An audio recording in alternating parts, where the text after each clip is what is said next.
Film ini diawali dengan diperlihatkannya suasana lembah pedalaman Amerika pada tahun 1719. Lalu terlihat seorang gadis cantik keturunan lapu-lapu yang bernama Naru baru saja bangun di pagi buta untuk memulai aktivitas. Dan seperti kebanyakan wanita lainnya, Naru pun pergi bersama asuhnya yang bernama Kupa untuk mencari Hui. Tapi dirasa aktivitas ngelah Hui membosankan, Naru pun selalu meluangkan waktu untuk mengasah teknik kampak sablengnya.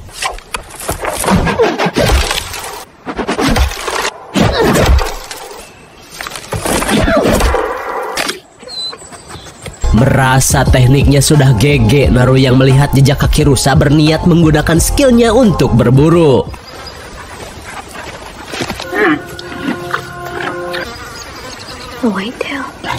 Nita.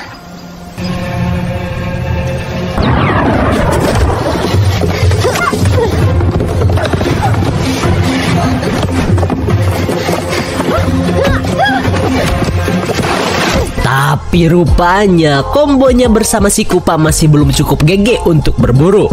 Dan sialnya, si Kupa malah terkena jebakan yang terlihat tak biasa.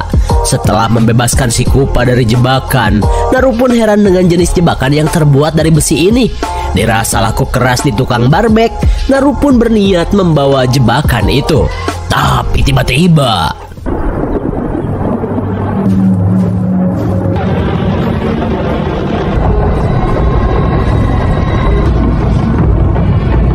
betapa herannya Naru saat ia melihat fenomena tak biasa di langit tempatnya tinggal. Lalu, film pun baru dimulai. Di siang harinya, Naru mulai dilatih memanah oleh kakaknya yang bernama Abe agar bisa GG seperti Mia. Tapi Naru yang merasa skill Mia hanya menjadi beban, merasa panah bukanlah senjata andalannya. Lihat tuh dek, kalau Mia udah late game, siapapun pasti turu.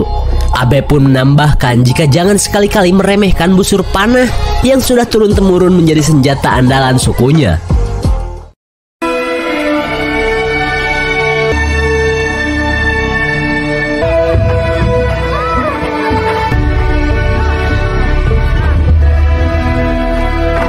Sepulangnya berburu, Naru membantu si emak membuat obat kuat yang diperuntukkan untuk kejantanan sukunya.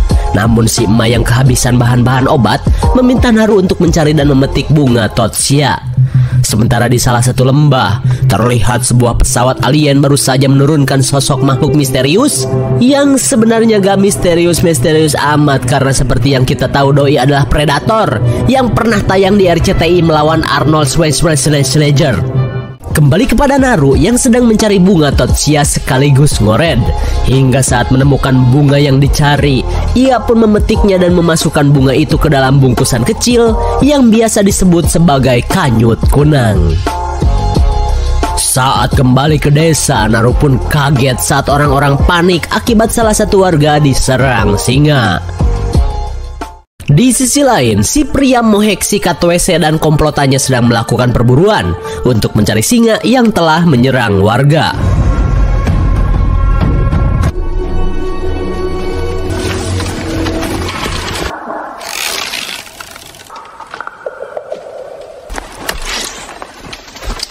Oh, ternyata Abe sudah menduga jika adiknya yang membuntuti kelompoknya dan ingin ikut serta dalam perburuan.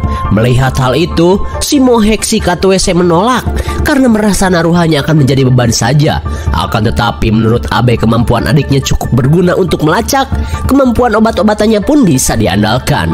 Dan setelah membela adiknya ini, Abe pun berkata kepada Naru, "Tongerakeun aing sia teh kehed."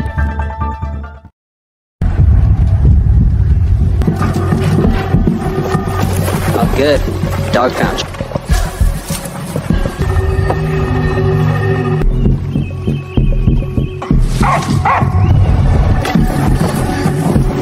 Akhirnya, dengan bantuan Kupa dan Naru, mereka pun berhasil menemukan korban yang masih selamat dari serangan singa.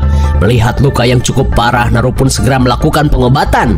Sementara yang lain mulai membuat peralatan untuk mengevakuasi korban. Saat hari semakin poek, Naru pun memberikan ramuan bunga Totsia guna mendinginkan darah si korban agar pendarahan bisa dihentikan. Terlihat si korban pun ngegibrik hebat saat merasakan efek bunga tersebut. Dan setelah korban bisa dievakuasi, Abe memutuskan melanjutkan perburuan untuk mencari singa brutal itu. Lantas ia pun meminta Naru untuk kembali ke desa, terlebih si adik masih belum siap untuk bisa menghadapi seekor singa buas. Meski tak terima dengan ucapan Abe, Naru pun menurut untuk pulang ke desa bersama rombongannya yang lain. Dengan dipimpin si Moheksi Katwese, mereka pun apruk-aprukan menembus gelapnya Ruyuk. Lalu tiba-tiba si Kupa terlihat menemukan sesuatu.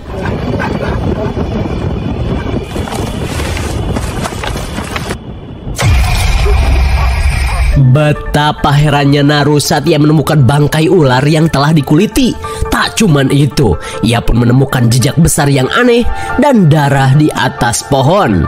Dirasa yang kakaknya buru bukanlah singa, ia pun berencana untuk kembali kepada kakaknya. Melihat hal itu, si Moheksi Katwese pun menyuruh anak buahnya untuk mengikuti Naru.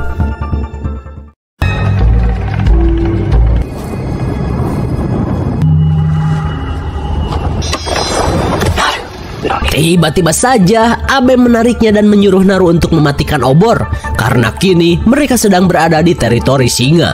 Lantas Naru memberitahu tentang jejak aneh yang ia temukan, di mana menurutnya ada makhluk misterius yang lebih berbahaya dari apa yang mereka buru. Tapi apapun itu, Abe ingin fokus dulu pada perburuan ini agar tak ada korban lain yang diserang singa.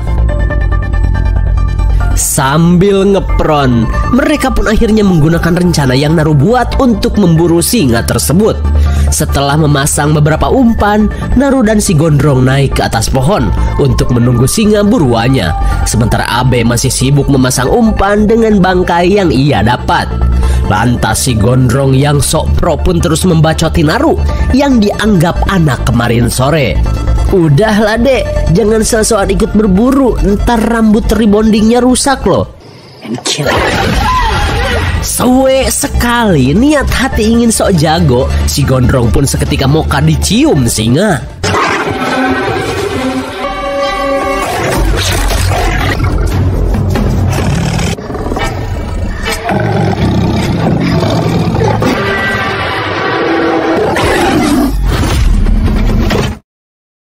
Malang sekali gara-gara teralihkan cahaya merah yang aneh. Naru yang lengah pun terjatuh dan pingsan. Singkat waktu setelah Naru sadar, si emak pun berkata jika Abe telah membawanya pulang setelah berhasil menyelamatkannya dari serangan singa. Dan tak lama kemudian, Abe yang kembali disambut bak pahlawan setelah berhasil membunuh singa yang meresahkan sukunya ini. Terlihat kepala suku Rorombehen pun senang dengan pencapaian Abe, hingga ia pun langsung mengangkatnya menjadi pemimpin perang.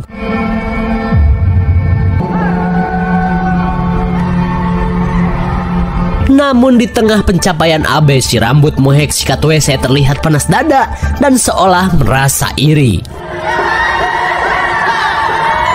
Di tengah meriahnya pesta, Abe langsung menghampiri adiknya untuk merayakan apa yang telah ia capai. Akan tetapi Naru tidak ingin larut dalam kesenangan karena menurutnya ada ancaman yang lebih berbahaya di luar sana yang sedang mengintai sukunya. Namun Abe yang menganggap Naru terlalu parno meminta adiknya untuk berpikir jernih dan tidak larut dalam kehaluan. Syukur-syukur Naru masih hidup setelah Abe membopongnya pulang dari wilayah singa.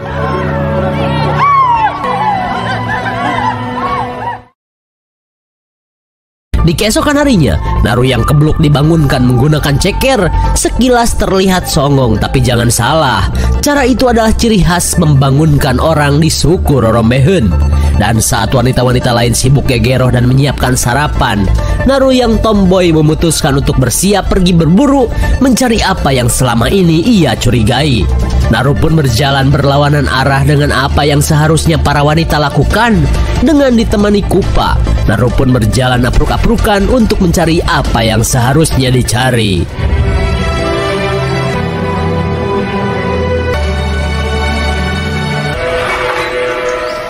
Setelah melakukan perjalanan bak ninja Hattori, Naru yang sampai di sisi lain hutan tiba-tiba menemukan bercak hijau dan jejak kaki yang besar. Dan setelah diukur, bisa diperkirakan besarnya hampir sama dengan beruang Bernard Bear. Di sisi lain, terlihat si makhluk sedang mengintai seekor serigala yang akan memburu seekor kelinci.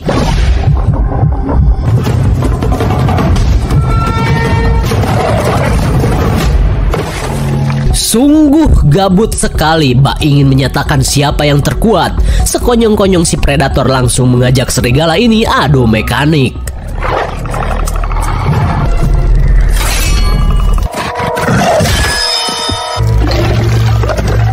Bagaikan samurai gabut, si predator pun dengan mudahnya menyabet si serigala.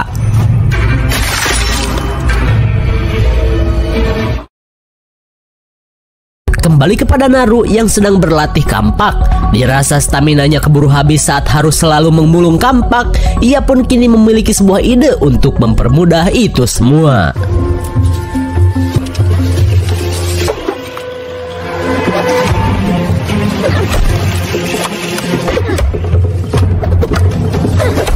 Bagaikan papah perangkok bangsa Wajid, terlihat Naru pun sudah mulai gege menguasai teknik kapak bertalinya. Dan saat melihat seekor kelinci, apa artinya berlatih tanpa manggung? Dan hingga pada akhirnya, Naru pun mendapatkan banyak hewan buruan hasil upgrade kapak terbarunya.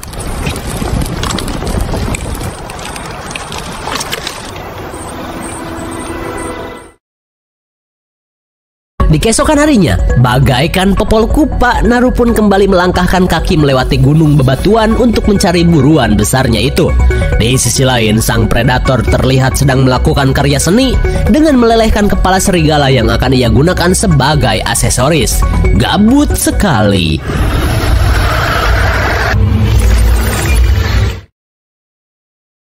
Kembali pada Naru dan Kupa. Setelah jauh apruk-aprukan, ia pun terlihat heran saat melihat banyak burung bangkai yang berterbangan.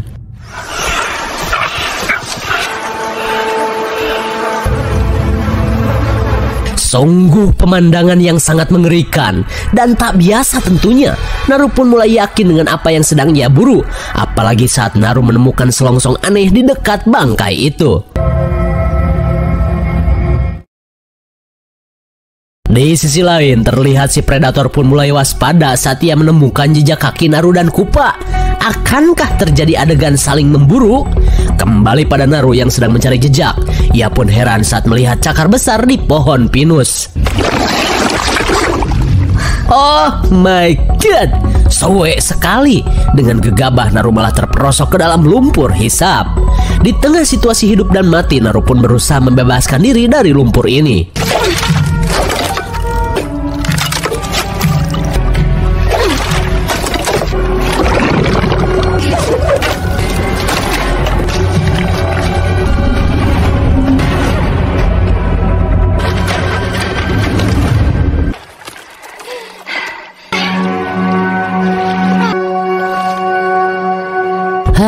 Untung saja Naru masih bernasib mujur dan ia pun bisa terbebas dari lumpur hisap. Singkat cerita, pencarian Naru dan si Kupa tiba-tiba terhadang seekor beruang grizzly yang sedang mukbang. Tapi sialnya, angin yang berhembus dari belakang membuat ketek asemnya tercium si beruang. Di tengah kepanikan, Naru bersiap dengan busur panahnya.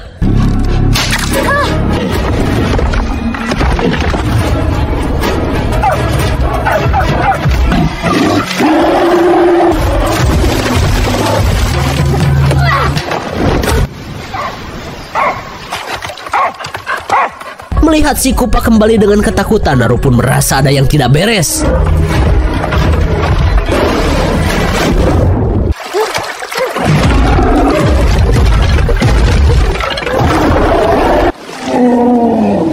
Di tengah serangan beruang yang membagong buta, tiba-tiba Naru heran saat beruang itu berhenti menyerang. Lalu tiba-tiba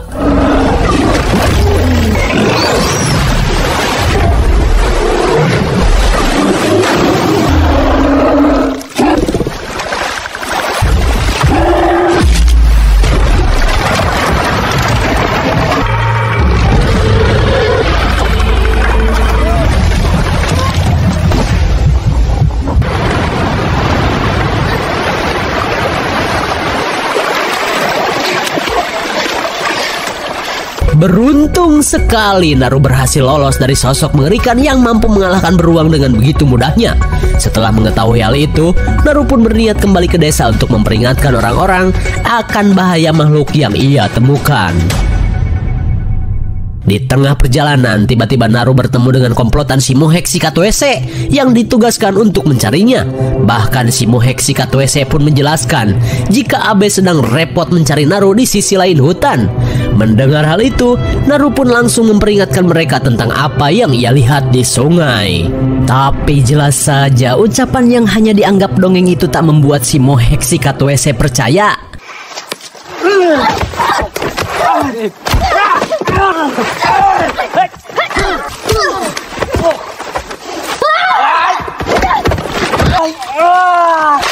Cemen sekali, udah mah melawan cewek kalah lagi. Dan saat si Mohek si Katwese mengakui kekalahan, sungguh tak punya isi kolor, si Mohek pun epic comeback dengan cara yang pengecut. Namun tanpa mereka sadari, sosok predator sedang mengawasi mereka dari atas pohon. Singkat waktu, setelah cukup jauh berjalan, si Mohek si Katwese pun memerintahkan anak buahnya untuk beristirahat. Tapi tiba-tiba Naru merasakan sesuatu yang tidak beres.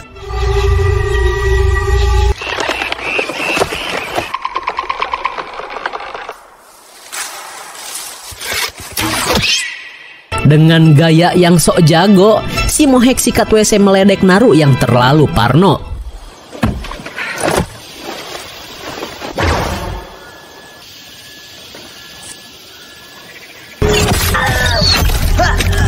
Oh my god! Seketika si Mohek si Katwese pun modar di panah predator. Sontak mereka pun panik dengan bahaya yang tak terlihat itu.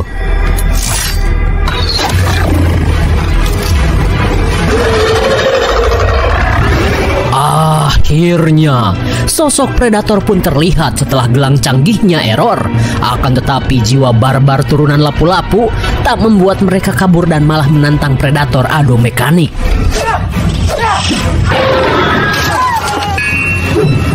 Di tengah kepanikan, Naru berusaha mencari senjatanya untuk melepas ikatan di tangannya.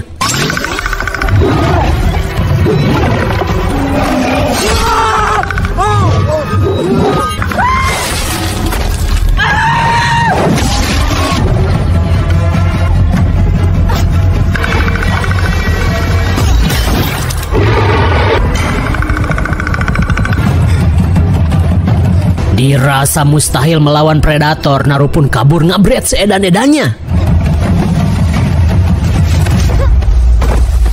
Untung saja si gondrong yang sedang modal di ruyuk menyuruh Naru untuk bersembunyi.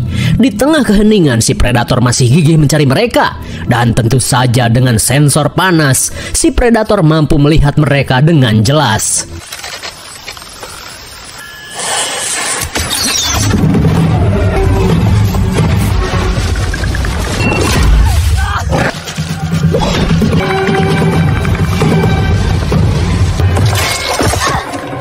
Tapi sialnya, Naru malah menginjak sebuah jebakan pemburu. Hingga beberapa saat kemudian, 4 orang pemburu datang dan tertarik dengan kepolosan wajah Naru. Di malam harinya, Naru pun tersadar dan sudah dikurung dalam sebuah kerangkeng. Lalu, rekan si bewok yang bernama Rafael langsung menghampiri Naru. Sambil menunjukkan bercak hijau, ia pun meminta Naru bekerja sama untuk mencari keberadaan si predator yang memang sedang mereka buru.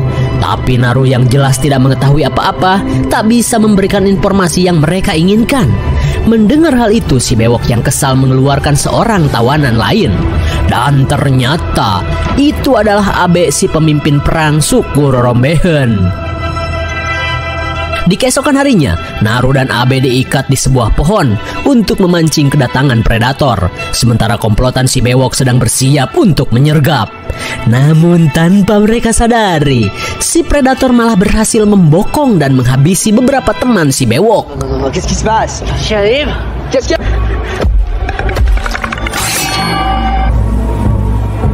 It's coming. Melihat tombak Moskov meluncur, Abe pun akhirnya percaya dengan apa yang adiknya katakan. Sementara itu, akibat debu yang berterbangan, si predator pun merasa percuma menggunakan kamuflasenya.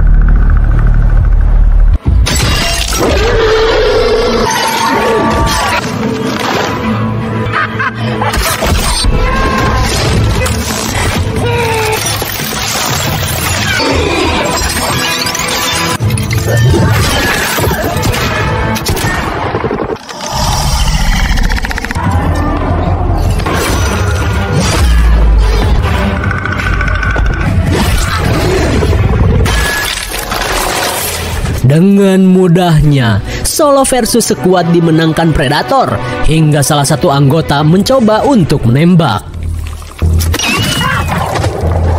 Konyol, di tengah tembakan skuad yang abis-abisan, si Predator pun mengaktifkan sebuah senjata canggih di lengannya. Sementara itu, dengan menggunakan sebuah jebakan, kakak beradik ini berhasil melepaskan ikatan. Lantas Naru pun berkata jika ia akan pergi ke perkemahan pemburu untuk membebaskan si Kupa.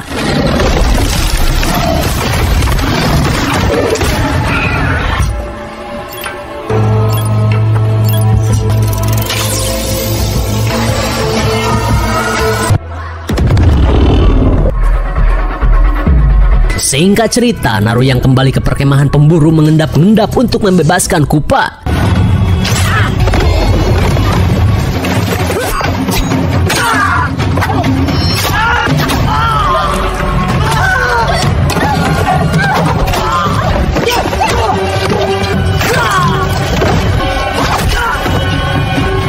GG sekali, solo versus sekuad Naru mampu membantai anggota pemburu yang tersisa. Setelah itu, Naru langsung membebaskan Kupa dan menyuruhnya mencari Abe yang sedang membawa kuda. Beberapa saat kemudian, saat Naru mengobati lukanya, ia pun kaget saat Raphael datang dengan ceker yang buntung. Raphael pun memohon pada Naru untuk mengobati lukanya. Ia pun berjanji akan memberikan tutor menggunakan pistol jika Naru bersedia menolongnya. Mendengar tawaran itu, Naru pun langsung mengobati kaki Raphael sambil mendengarkan tutor singkat penggunaan pistol. Dan untuk menghentikan pendarahan, Naru pun memberikan ramuan bunga Totsia. Saat Raphael mulai kedinginan, Naru yang mendengar suara aneh segera pergi dan bersembunyi.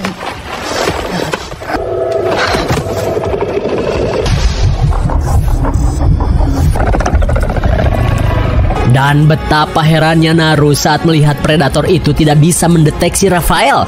Ia pun yakin jika bunga Totsia yang membuat suhu tubuh menurun tak mampu dilacak oleh si predator. Tapi dasar nasib, akibat terinjak Raphael pun harus mokan. Lalu si predator langsung membidikan senjatanya saat Kupa kembali datang.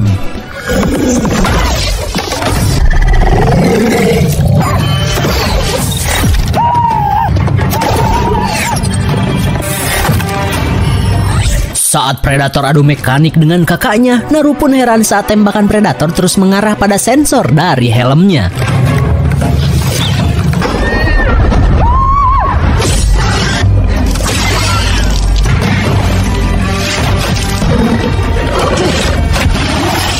Pengecut sekali saat predator kewalahan dengan mekanik Abe, ia pun menghilang dengan kamuflasenya. Di tengah kebingungan, Naru langsung mengajak kakaknya pergi. Namun sialnya Abe yang menyadari predator berada di dekatnya meminta Naru untuk segera kabur.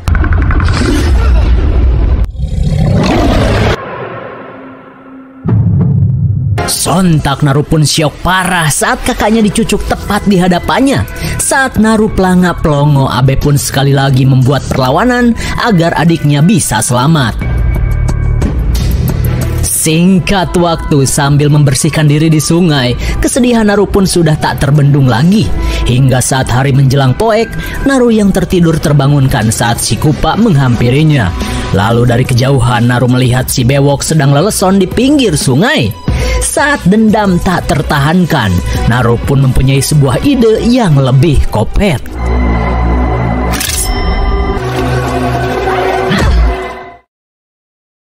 Di poek harinya, si bewok yang sadar langsung panik saat kakinya hilang dan menjadi santapan tikus. Saat si bewok berusaha meraih senapannya, Naru pun berkata jika apa yang telah si bewok lakukan akan mendapatkan pembalasan yang setimpal. Lantas Naru pun mulai memakan bunga Totsia untuk menyamarkan keberadaannya dari incaran predator. Lalu beberapa saat kemudian,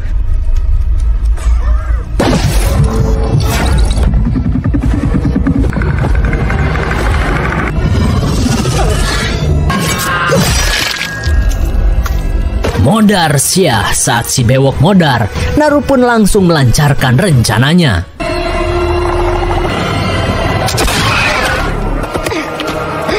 Setelah topeng predator digondol, Naru pun langsung mempersiapkan semua persenjataan dan jebakan-jebakan untuk adu mekanik terakhir.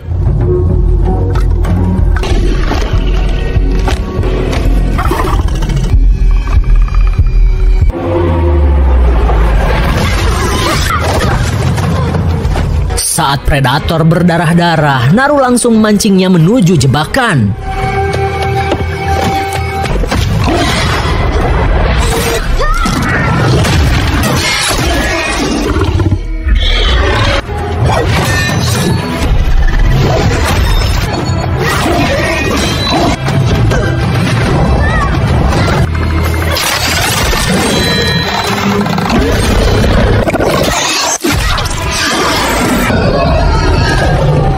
GG sekali, kali ini mereka imbang. Dan untuk siasat pamungkas, Naru pun meminta bantuan Kupa.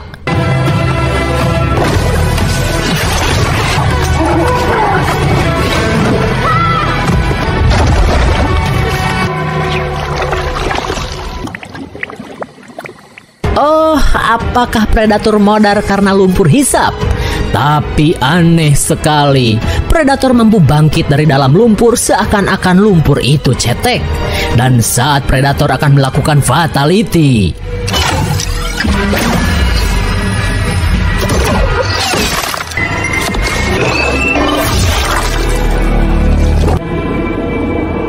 oh, ternyata semua ini sudah Naru rencanakan. Karena ia tahu jika kemanapun panah itu ditembak, ia akan meluncur tepat di titik laser. Hingga akhirnya si predator pun modar.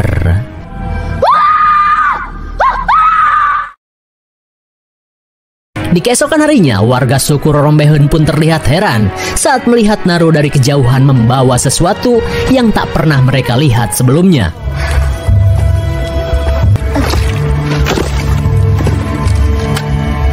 Betapa terperangahnya seluruh suku saat melihat Naru membawa kepala makhluk aneh.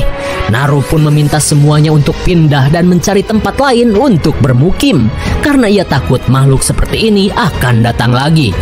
Tapi sesaat sebelum pergi, Pak RT yang mengetahui berita kematian Abe langsung mengangkat Naru menjadi pemimpin perang selanjutnya. Lalu, film pun sudah berakhir.